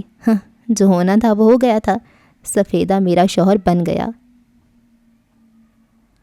تیسری منزل پر جہاں اس کی کبوتروں کا پنجرہ تھا، وہیں 5-6 فٹی جگہ خالی پڑی تھی، 3 اطراف دیواریں، ایک طرف ٹاٹ کا پردہ، ان چاروں پر ٹین کی چھت اور بنا چوکھٹ دروازے کے۔ کمرہ نئی دلہن جمیلہ کو دے دیا گیا۔ میں باقاعدہ مسز کھکا بن گئی۔ بٹیا سے بٹو، اے دینا کی گڑیا رانی سے اے دلہن، اری دلہن، سفیدی کی دلہن بن گئی۔ وہ مجھے مبارک ہو، میں دلہن بن گئی۔ مجھے مبارک ہو، میں دلہن بن گئی۔ اماں بابا اندھے تھے یا تم نے کوئی گل کھلایا تھا؟ پڑوسن کی لڑکی پوچھ رہی تھی۔ اماں بابا کو تو پتہ نہیں، ہاں پیدا ہونے کا گل ضرور میں نے کھلایا تھا۔ میں نے گردن کی چھلی کھال کو دوپٹے سے چھپا کر کہا، لیکن لڑکی وہ بھی سیانی تھی، مسکرا دی۔ اس حویلی کے سارے مرد عورتوں کا کھاتے ہیں اور عورتوں کو بھی۔ سفیدے نے مجھے بھی کھانا شروع کر دیا تھا۔ سفیدی کی اماں روز صبح حویلی کی دوسری عورتوں کے ساتھ نکلتی اور ڈھونڈ ڈھانڈ کر کام لے کر آتی۔ کبھی ستارے موتی ٹانکنے ہوتے، کبھی انہی سویٹروں کے ڈھیر کے ڈھیر ادھیڑ کر گولے بنانے ہوتے، کبھی ہوٹلوں کی منو سبزی کاٹنی ہوتی، اور کبھی پاپڑ تل کر انہیں شاپر میں پیک کرنا ہوتا۔ سارا دن گزر جاتا اور پتہ بھی نہ چلتا۔ اور کیا چاہیے تھا مجھے؟ مہینوں بعد شکیل بھی آ جاتا اور چند ہزار پکڑا جاتا۔ وہ پڑھ بھی رہا تھا اور دو نوکریاں بھی کر رہا تھا، بڑی باتیں کرنے لگا تھا۔ ایک بار میرے پیر پکڑ کر معافی مانگنے لگا، میں نے جھٹ معاف کر دیا۔ اور کیا کرتی، جو کر سکتی تھی وہ کر دیا۔ کئی بار شکیل نے سفیدے کو ساتھ لے جانا چاہا کہ آؤ کسی کام پر لگا دوں، پر سفیدہ کہتا کہ اپنی پک اپ لے گا یا جنرل سٹور کھولے گا۔ شکیل کے پاس اتنے پیسے نہیں تھے کہ اسے پک اپ یا سٹور کے لیے دے دیتا۔ میری ساس نے کہا کہ لڑکی کو جہیز نہیں دیا تو چلو کوئی ماں کا زیور ہی لا کر دے دو۔ جیسے ہیرا تھا نا ان کا بیٹا کہ میں ماں کے سونے میں تولتی۔ گھر سے بھاگتے ہوئے میں ماں کا زیور ضرور لے آتی، اگر وہ دادی کے قبضے میں نہ رہا ہوتا۔ وہ زیور دادی کے لمس سے پاک ہوتا تو وہ اب میرے پاس ہوتا۔ دادی سے یاد آیا، میری کوئی دور پار کی دادی ساس آتے جاتے میرے کان میں بہت خوش ہوتی تھی، ارے دلہن بات سنیو۔ میں نے ایک دو بار سن لی، پھر چپکے سے نکل جاتی۔ بات ہی ایسی ہوتی کہ میرا خون جلا دیتی۔ ایک دن یہی دادی بیٹھی تھی میلاد میں، سب بیٹھے چاول کھا رہے تھے۔ میں نے سفیدے سے کہا، دادی مجھ سے پوچھتی ہیں کہ نہ انڈا دوں نہ بچہ، تم ہی انہیں بتا دو۔ سفیدے نے سب کے سامنے گرم چاول میرے منہ پر دے مارے اور رات کو گھونسے۔ مار لو جی، جتنا جی چاہے مار لو، نہ تم خود روکو گے نہ تمہیں کوئی روکے گا۔ باپ سے کھائی تھی نا تو شوہر سے کھانی بھی بنتی تھی۔ بیٹی بن کے لچی تھی تو بیوی بن کے بھی وہی رہنے والی تھی۔ بستی میں تازہ تازہ میرے جیٹ کی مرگ ہوئی تھی۔ 5 لڑکیاں چھوڑ کر مرا تھا۔ رات بھر جوا کھیلتا، دیسی شراب پیتا، دن میں پڑا سوتا رہتا۔ جوئے کی ہی کسی لڑائی میں کسی نے پیٹ میں 2 گولیاں مار دیں۔ جب لاش آئی تو بھابھی مزے سے سکتے میں چلی گئیں۔ بچیاں کہیں اندر باہر کھیلتی رہیں۔ بھابھی کا سکتا میت کے اٹھنے کے بعد تک قائم رہا۔ میری دادی ساس اور اس کے ساتھ کی بڑھیوں نے یہ رکھ کے اسے مارا، اس کے بال نوچے کہ رو لے مردودنی، رو رو، پر وہ نہ روئی۔ دکھ ہوتا تو روتی، پر ایسے شوہروں کے مرنے کا دکھ ہوتا کسے ہے؟ جنازہ اٹھا، رات ہوئی، اس نے چپکے سے سکتا توڑا، 1 پلیٹ چاول کی اٹھائی اور کمرے میں بند ہو گئی۔ سو میں نے اسے بے سود سوئے دیکھا۔ صبح افسوس کرنے والیاں آ کر اس کے گلے سے لگیں اور وہ 2-4 چیخیں مار کر پھر سکتے میں چلی گئی۔ اتنی ذہین اور مکمل بیوہ میں نے اپنی زندگی میں نہیں دیکھی تھی۔ دل چاہا تالیاں بجاؤں، لیکن بستی والے تالیاں بجانے کے لیے تیار نہیں تھے۔ اے توبہ، یہ تو پھر سکتے میں چلی گئی، آج تو کوئی رونا پیٹنا کر لیتی۔ اس کا سائیں قبر کی مٹی سے مٹی ہو رہا ہے، یہ رو کر نہیں دے رہی۔ کوئی مرے کوئی جیے، انہیں بہیت رہے۔ دادی ساس اپنی ہانکنے لگیں۔ بھابھی سر شام ہی کمرے کی کنڈی لگا کر بچوں کو کھانا کھلا کر فارغ کر دیتی، مجھے بھی اندر بلا لیتی اور ہلکی آواز میں ریڈیو سنتی۔ یہ سر شام ہی کمرے میں بند ہو جانے والا قصہ بھی بعد میں کھلا۔ بھابھی اپنے منہ سے کچھ نہیں بتاتی تھی مجھے، بچی سمجھتی تھی۔ جیٹ سے چھوٹا، سفیدے سے بڑا ایک بھائی اور تھا ان کا، کبڑا تھا اور ایک پیر بھی ٹیڑھا تھا، اچھا خاصا پتھر کے زمانے کا انسان لگتا۔ سب اسے مستو کہتے، ہاں لیکن میری ساس اسے مست ملنگ کہتی۔ کئی ہفتے مہینے غائب رہتا، کبھی کبھار گھر آ جاتا۔ جس دن پہلی بار مجھ سے ملا، میں اپنے دھیان سے بیٹھی تھی، ایک دم سے میرے گلے میں پڑے دوپٹے پر ہاتھ ڈالا۔ اسے سر پہ لے، میں چلاتی ہوئی نیچے بھاگ گئی۔ نیچے والیاں ہنسنے لگیں۔ ارے اللہ لوگ ہے، ڈرو مت، مست ہے، نماز روزے اور سر ڈھانپنے کو کہتا ہے، درباروں پر رہتا ہے نا۔ ساس نے ہنستے ہوئے کہا، اچھا اللہ لوگ ہے۔ میں تو اس رات نیچے کی سرنگ کسی کے گھر میں جگہ بنا کر سو گئی۔ اب یہ مستو جیٹ کے مرنے کے بعد مستقل ہی گھر میں رہنے لگا تھا۔ دن کو غائب رہتا، رات کو یاد سے گھر آ جاتا، روز بھابھی کے گھونسے جوتے کھاتا پر باز نہ آتا۔ ساس کو بتایا، سسر کو سمجھانا چاہا، پر بہت سیدھے تھے دونوں، سمجھتے ہی نہیں تھے، ایسے واہیات اشارے، پر وہ سب تو پکی ہوئی تھیں، لات مار کے پرے پھینکتیں۔ بھابھی بھی یہی کرتیں۔ پھر سرے شام کمرہ بند کرنے لگیں۔ کتا روز رات کو میری جان کھانے آ جاتا ہے، سارے بغیرت بے شرم اسی حویلی میں مرے پڑے ہیں، کھاٹ کھاٹ کا پانی پیا کہ غیرت شرم انہیں گھاٹوں پر چھوڑ آئے۔ بھابھی غصے سے باولی ہو جاتی۔ یہ درباری مجاور مستو ایک بار رات گئے بھابھی کا دروازہ بجا رہا تھا۔ میں اوپر کھڑی تھی، میری طرف دوبارہ دیکھا پر باز نہیں آیا۔ میں نے چھت پر پڑا ایک موٹا سا ڈنڈا اٹھا کر تاک کر مار دیا۔ کتے کے پلے کی طرح بلبلانے لگا۔ کھانسی زدہ سسر اٹھے، ہش ہش کرنے لگے۔ ساس نے پوچھا کیوں اٹھے؟ بولے بلی ہے۔ کیوں ہش ہش کرتے ہو؟ چپ رہو بس، ساس نے سمجھداری سے کہا۔ 8-10 دن بھابھی کو سکون رہا۔ وہ بیچاری سارا دن فیکٹری میں کام ڈھونڈ کر لے کر آتی۔ پہلے شوہر اس کے پیسے نکال کر لے جاتا تھا، دیسی شراب پی کر روئی کا گدا سمجھ کر دھونکتا۔ اب مار سے آرام ملا تو یہ مستو آ گیا۔ بھابھی نے لکڑی کی دیمک زدہ دروازے، لکڑی کے مضبوط تختے لگوائے، اندر سے 2 کنڈیاں لگوائیں، موٹا تالا لگاتی اور سو جاتی۔ صبح ہوتی ہی نکل جاتی، مردانہ وار کام کرتی تھی، ویسے چڑیا کی طرح ڈری سہمی رہتی تھی۔ بڑا ڈر لگتا ہے جمیلہ، دل کرتا بغیرت بن جاؤں، ادھر ادھر منہ ماروں۔ مجھے بھی بڑا ڈر لگتا ہے بھابھی، پر میرا دل چاہتا ہے ادھر ادھر کے سارے بغیرتوں کو مار دوں۔ آپا آئی تھی میرے گھر، وہی پھپھی والی عادت۔ شادی تھی کسی کی لاہور میں، آپا پھپھی کے ساتھ آئی تھی۔ پھپھی ابا اور تایا سے ملنے چلی گئی اور آپا یہاں آ گئی۔ حویلی میں گھستی اس کے چہرے کے رنگ بدلنے لگے۔ اتنی اچھی حویلی اسے پسند نہیں آ رہی تھی۔ البتہ بھابھی سے مل کر آپا بہت خوش ہوئی۔ میں کھانا پکاتی رہی، بھابھی کمرے میں آپا سے پتہ نہیں کیا کیا باتیں کرتی رہی۔ پھر آپا آئی اور مجھے گلے سے لگا کر رونے لگی۔ چپکے سے چند ہزار جو اس نے خود جانے کیسے جمع کیے تھے پکڑا دیے۔ کھانے کے بعد میں برتن دھونے لگی اور سفیدہ آپا کو اوپر لے گیا کہ آؤ کبوتر دکھاؤں۔ جب سے آپا آئی تھی آپا کے پیچھے پیچھے ہی تھا۔ حویلی کے مردوں کی تو عید ہو جاتی جب کوئی نئی نکور عورت مہمان بن کے آ جاتی، ایک وہی تو حشش نہیں کرتی تھی۔ بھابھی پیچھے لپکی پر ذرا دیر ہو چکی تھی۔ بھابھی نے آخری سیڑھی سے سر نکالا اور وہ دھاڑی، بس وہ دھاڑ سے پہلی آپا بری طرح سے ڈر کر سفیدے سے دور ہو چکی تھی۔ ہانپتی کانپتی بیچاری نیچے آئی۔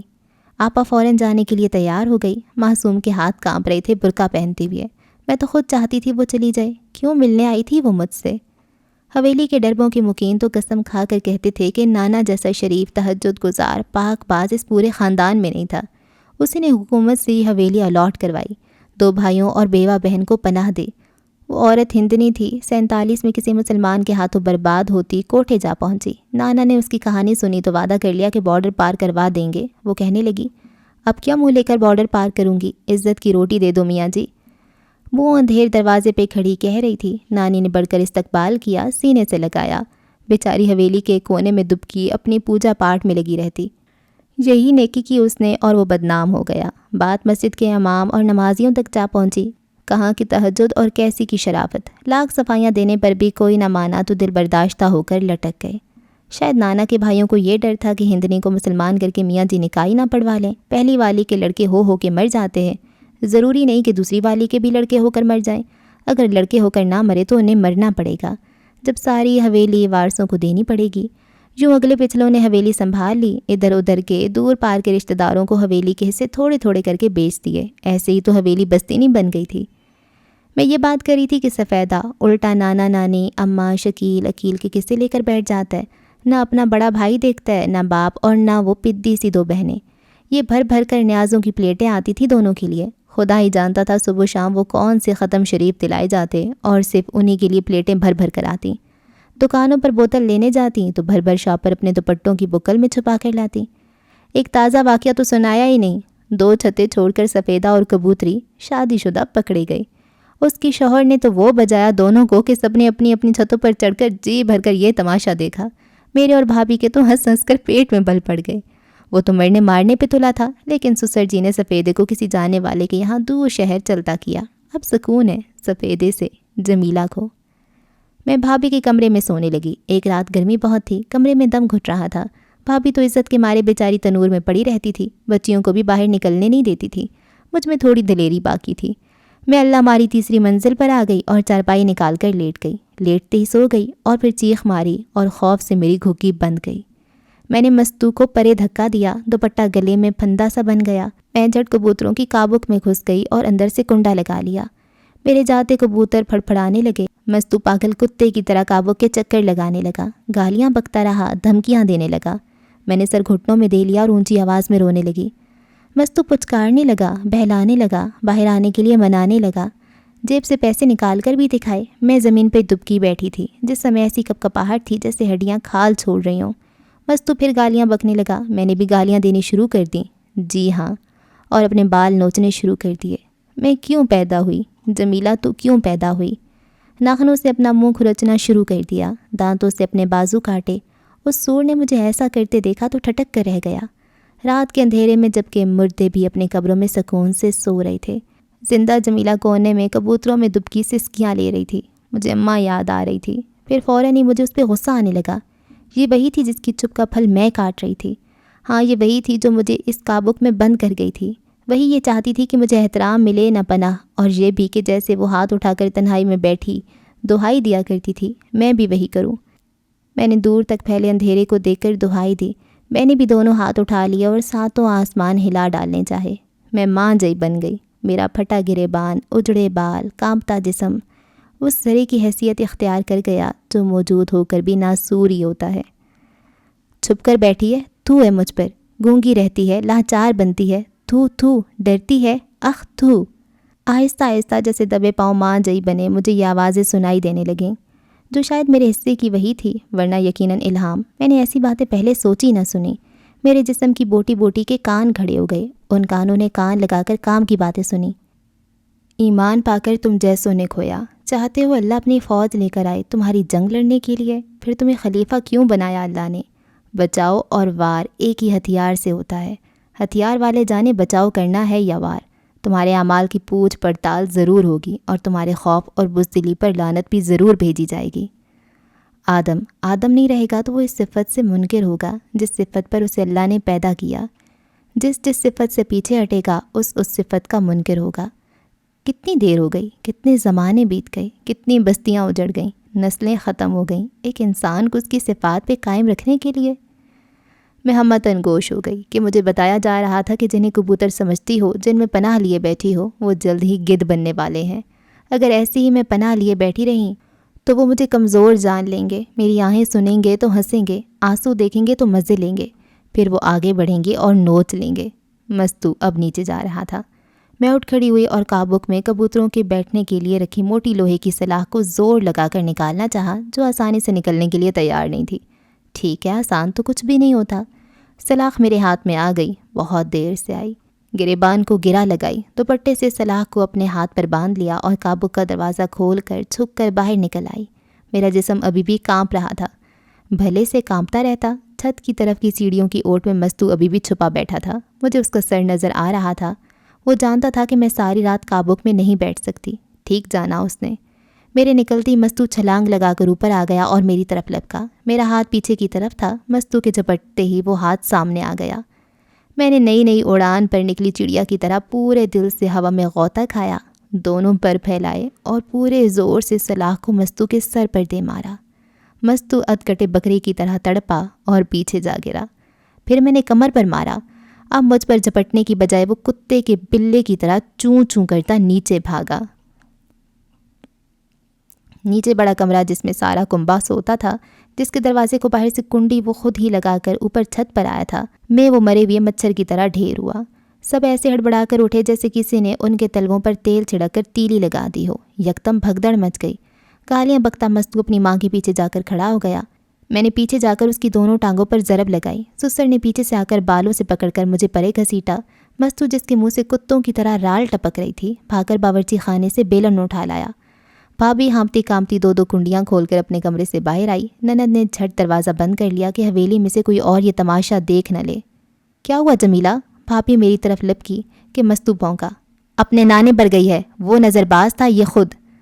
میں نے کمرے میں موجود سب کی طرف دیکھا، سسر کی طرف جو مستو کے ہر کرتوت سے واقف تھا، ساس جو کئی بار مستو کو چھوٹی بچیوں کے ساتھ چھت پر دیکھ چکی تھی، بھابھی کی طرف جو خود کو اور اپنی بچیوں کو بچاتی سر شام کمرے میں بند ہو جاتی تھی۔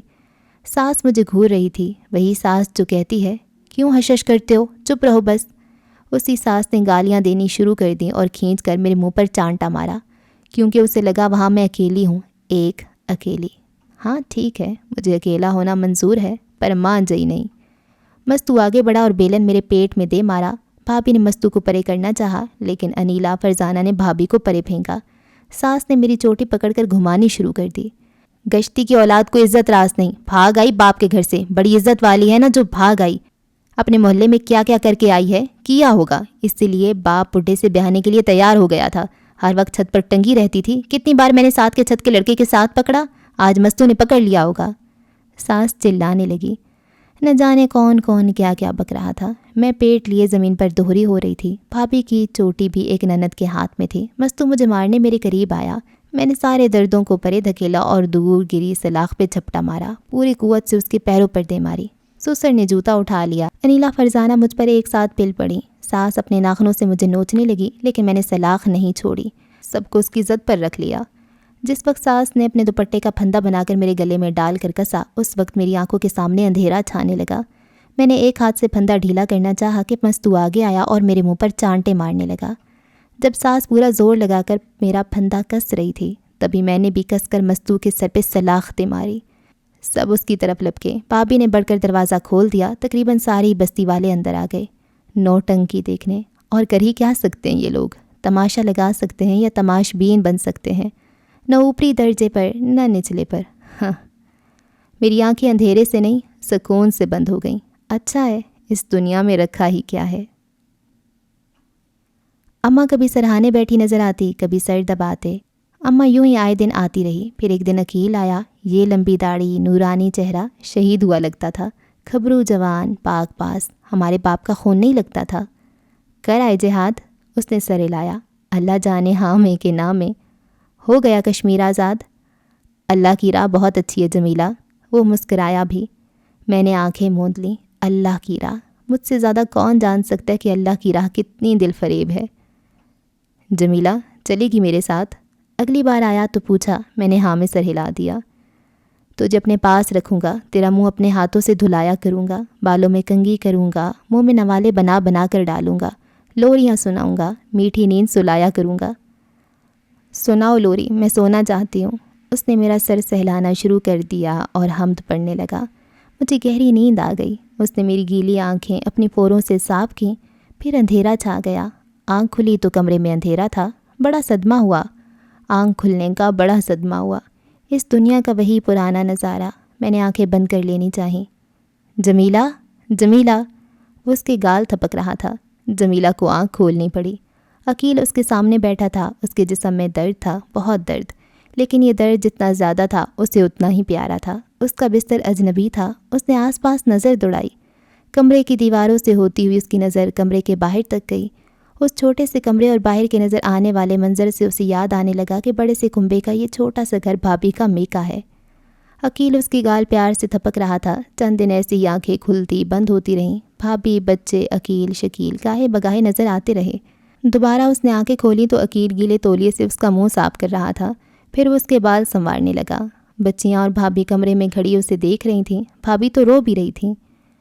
میں گاڑی کا انتظام کر کے بیٹھا ہوں جمیلہ، جلدی سے ٹھیک ہو جا کے سفر کر سکے، باقی تو وہاں جا کر ٹھیک ہو جائے گی۔ کہاں؟ میرے گھر، اماں کے گھر۔ ہماری اماں؟ جہادیوں کی اماں۔ میں نے اماں کی بات مان لی۔ اماں نے کہا جاؤ میری بچیوں کو لے آؤ۔ آپا کے پاس گیا تھا، وہ نہیں مانی، کہتی ہے بچوں کو چھوڑ کر نہیں جا سکتی۔ اور تو جمیلہ، تو چلے گی میرے ساتھ؟ اماں کا چھوٹا سا گھر ہے، روٹی کبھی کبھی ملتی ہے ہمیں، ٹھنڈ سے ہڈیاں جڑ جاتی ہیں۔ میری تو پیروں کی 2 انگلیاں جھڑ گئی ہیں جمیلہ۔ وہاں کھانے کو روٹی نہیں، جلانے کو لکڑیاں نہیں، کمانے کو روزی نہیں، پھر بھی وہاں زندگی ہے۔ اماں چھوٹے سے کھیت میں کام کرتی ہے، سبزیاں اگاتی ہے، ہمیں کھلاتی ہے۔ چلے گی میرے ساتھ؟ میں اپنے بچوں کے بغیر نہیں جاؤں گی۔ عقیل چپ ہو گیا۔ بہت دیر بعد بولا جب بھابھی کمرے سے چلی گئیں، اور ان کی ماں؟ بھابھی سے نکاح کر لو عقیل، انہیں بچا لو۔ عقیل کا نورانی چہرہ دھندلا سا گیا۔ تھوڑی دیر لگی، پھر وہ دمک اٹھا۔ ٹھیک ہے جمیلہ، یہ جہاد ہی صحیح، تو بس میرے ساتھ چل۔ وہاں کھلی چراگاہیں اور اونچے پہاڑ ہیں۔ کیا وہاں کے چشموں میں مچھلیاں ملتی ہیں؟ میں نے کبھی پکڑی نہ کھائیں۔ عقیل ہنسنے لگا۔ مجھے چشموں سے مچھلیاں پکڑنے دو گے؟ ہاں۔ اور کشمیری سیب؟ سرخ اور شیریں۔ اور کشمیری بچے؟ غیرت مند اور جرت والے، بڑے پیارے ہیں۔ اور کشمیری بچیاں 2 پہاڑوں پر جھٹ پر چڑھ جاتی ہیں۔ ٹھیک ہے، میں چلوں گی، ضرور چلوں گی، ہر کشمیری لڑکی کے ساتھ پہاڑوں پر چڑھنے، سرخ و شیریں پھل کھانے۔ بچیاں اور بھابھی گاڑی میں ہی بیٹھے رہ گئے۔ عقیل میرے ساتھ اندر آنا چاہتا تھا، لیکن میں نے منع کر دیا۔ جس وقت میں نے بڑا پھاٹک پار کیا، اسی وقت جس کی مجھ پر نظر پڑی وہ میری طرف لپک کر آیا۔ میں نے بستی کی چند عورتوں اور چھوٹی بچیوں کی نگاہوں کو خود کو سلامی دیتے دیکھا۔ انہیں مجھ پر فخر تھا۔ میں ان کا وہ دبنگ ہیرو تھی جو وہ خود نہیں بن سکی تھیں۔ ادھر ادھر سے سب کونے کھدروں سے نکل کر میرے ساتھ ہوتی گئیں۔ اوپر کے چھوٹے گھروں سے گزر کر میں نانا کے گھر آ گئی۔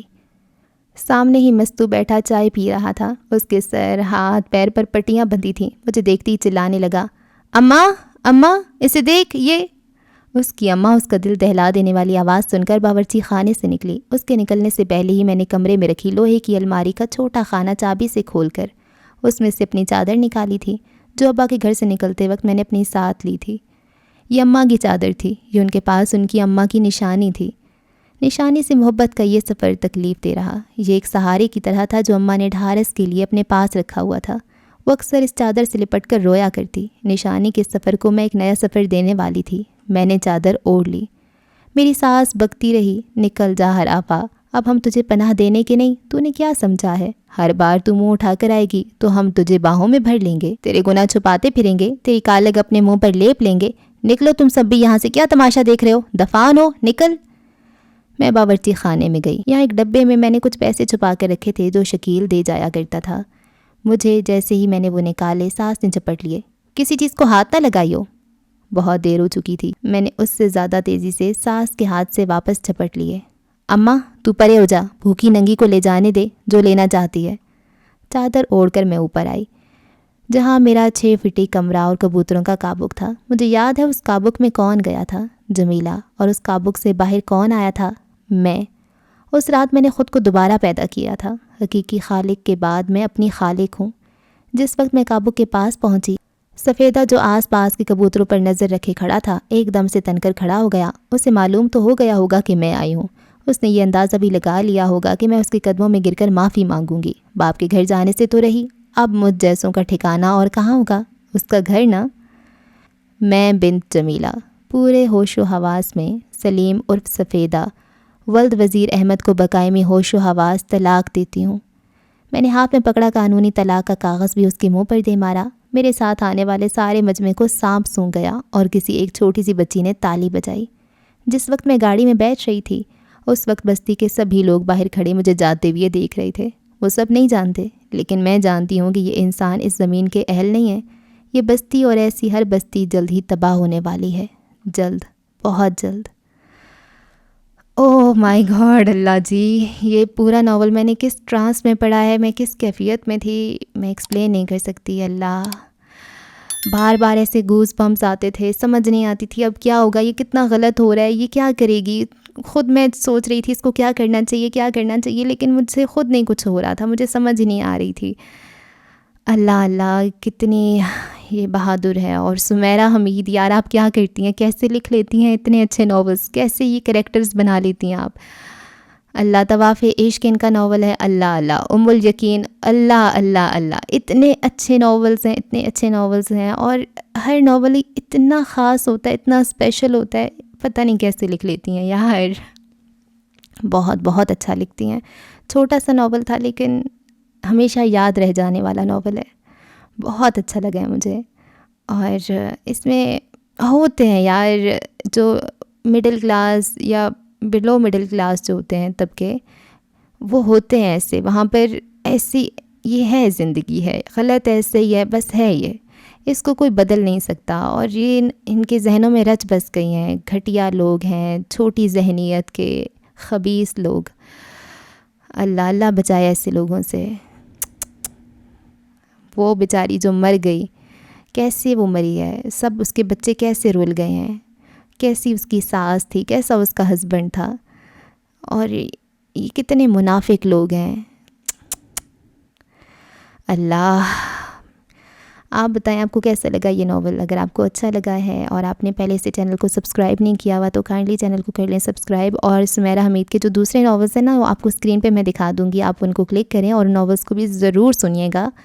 ام الیقین، طواف عشق، اور سمیرہ حمید کے جو دوسرے ناولٹس ہیں وہ بھی ضرور سنیے گا، سب کے سب بہت اچھے ہیں۔ ٹھیک ہے جی، اللہ حافظ۔